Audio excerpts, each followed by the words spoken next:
Hello, my name is Jennifer Thompson. I'm here today from Monkey See Media with an author of ours, Grace Ann Deters. Welcome. We're here to talk about Divine Betrayal, an inspirational story of love, rebellion, and redemption. Grace Ann, can you tell us a little bit about your book, what it's about?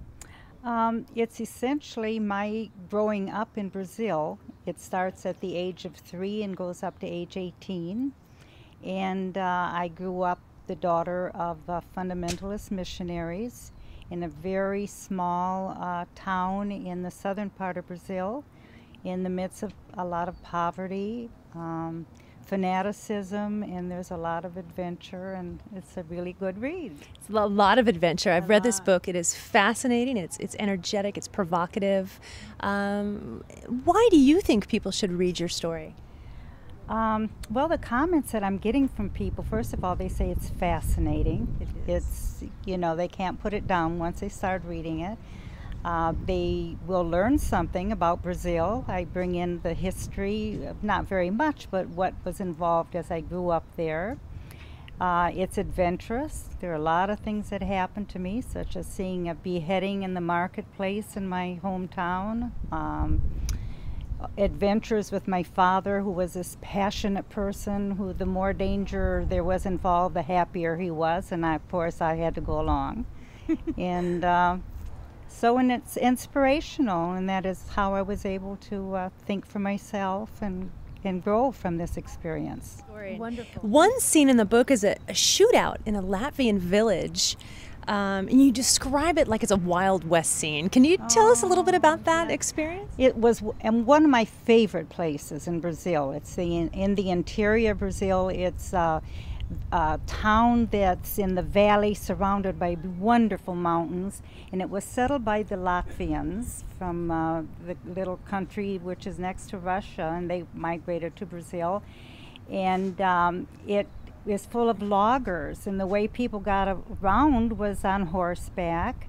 And actually, in Saturday nights, it was like a Wild West town. My sister and I tried every excuse to be there, and my parents tried to keep us away. Of course. And I actually saw a shootout. The cowboy, and they dress like cowboys in the movies with his hat and shirt and jeans, and riding down, shooting at another cowboy whose horse was ahead of him, and he was like laying on the side of the horse. It was unbelievable. You thought you were seeing a movie or something. Oh my goodness. And what year was this? This would be 1941. Wow. Really incredible. Yeah, and the description is fantastic. In your book, there's a lot of poverty and there's a lot of death. In fact, you describe having to bury some of the babies that died. And why was this your charge? Well, it's a custom in Brazil that when a baby dies, that children carry the casket to the cemetery. And our house was about 4 miles from the cemetery. And even if I didn't know the baby, they would always call on me to be one of the pallbearers because I was the strongest girl in my neighborhood. I was well fed, and most of the people in that area were not.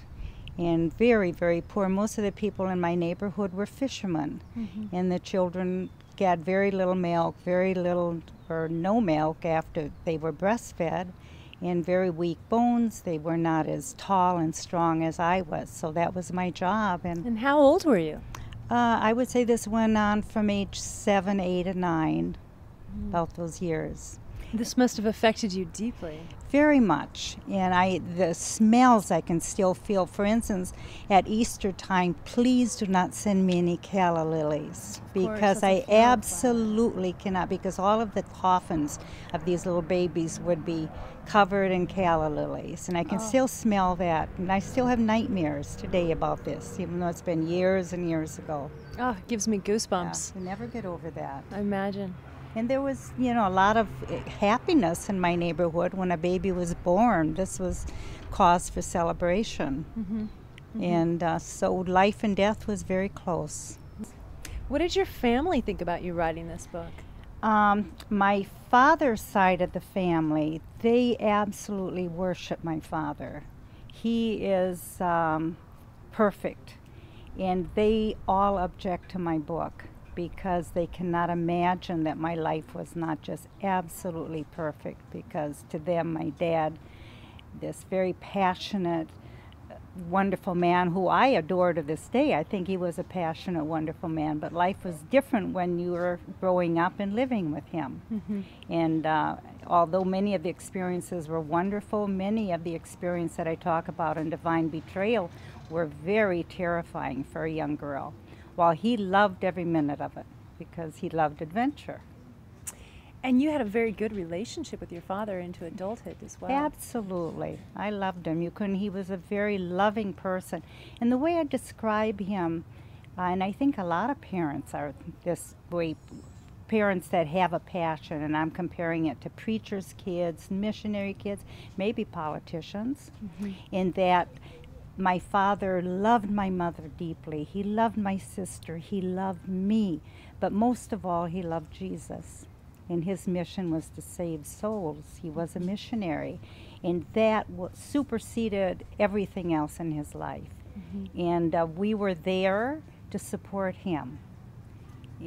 But it doesn't take away the fact that he was absolutely a wonderful man. Now that your story is written and you're getting wonderful reactions and great reviews, do you realize that that's actually not true, that you did live quite an amazing life? Yeah, I do. Now that I'm getting the reaction from people. That must be really yes. fun. And I have just about 2-3 weeks ago, I got a email from a missionary kid who's now in his 60s. He said, "You know, Grace, you gave me a gift." That was a wonderful gift. First thing that I've read that somebody really understands what I went through. And it's indescribable, but I thank you very much. And that makes me feel so good. That's wonderful. Well, Divine Betrayal, it's absolutely a lovely memoir. Thank you for sharing with us. Thank you.